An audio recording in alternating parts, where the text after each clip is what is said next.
يا أيها الناس اعبدوا ربكم الذي خلقكم والذين من قبلكم لعلكم تتقون الذي جعل لكم الأرض فراشا والسماء بناء وأنزل من السماء ماء فأخرج به من الثمرات رزقا لكم فلا تجعلوا لله أندادا وأنتم تعلمون وإن كنتم في ريب مما نزلنا على عبدنا فأتوا بسورة من مثله وادعوا شهداءكم من دون الله إن كنتم صادقين فإن لم تفعلوا ولن تفعلوا فاتقوا النار التي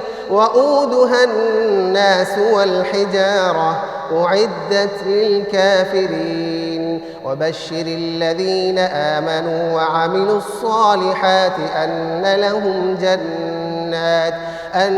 لهم جنات تجري من تحتها الأنهار كلما رزقوا منها من ثمرة رزقا قالوا هذا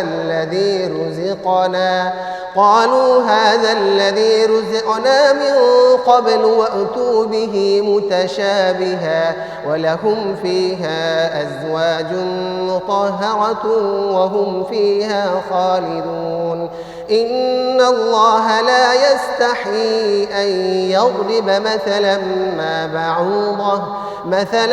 ما بعوضة فما فوقها فأما الذين آمنوا فيعلمون أنه الحق من ربهم وأما الذين كفروا فيقولون ماذا أراد الله بهذا مثلا يضل به كثيرا ويهدي به كثيرا وما يضل به إلا الفاسقين الذين ينقضون عهد الله من بعد ميثاقه ويقطعون ما أمر الله به أن يوصل ويفسدون في الأرض أولئك هم الخاسرون كيف تكفرون بالله وكنتم أمواتا فأحياكم ثم يميتكم ثم يحييكم ثم إليه ترجعون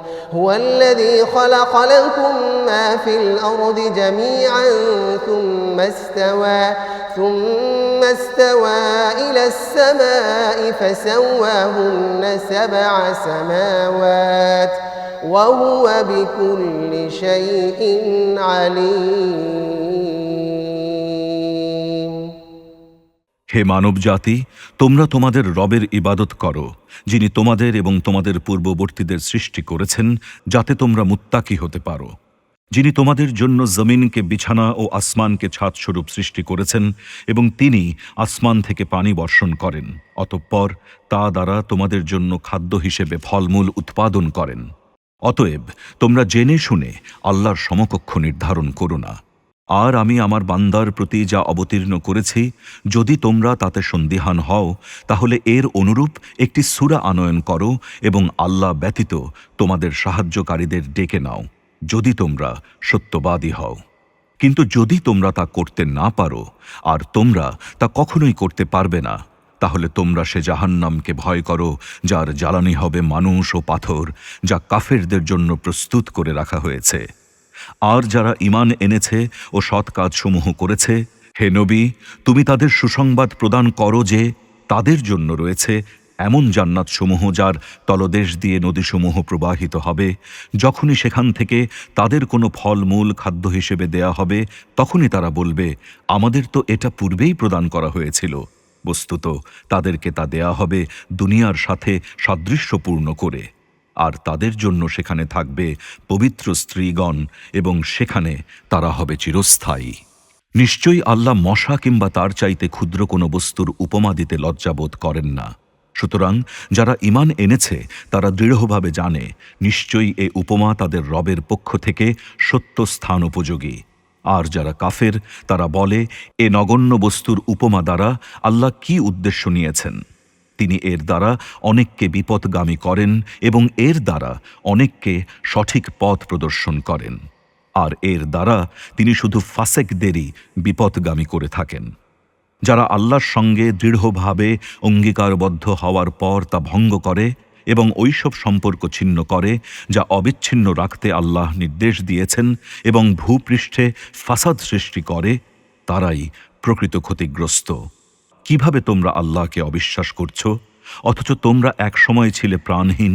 অতঃপর তিনি তোমাদের জীবন দান করেছেন, এরপর তিনি তোমাদের মৃত্যু দান করবেন, পুনরায় তোমাদের জীবিত করবেন, এরপর তাঁর কাছেই তোমাদের ফিরিয়ে নেওয়া হবে। পৃথিবীতে যা কিছু আছে সবই তিনি তোমাদের জন্য সৃষ্টি করেছেন। অতঃপর তিনি আসমানের প্রতি খেয়াল করলেন এবং তাকে 7 আসমানে সুবিন্যস্ত করলেন, আর তিনিই সর্ববিষয়ে মহাজ্ঞানী।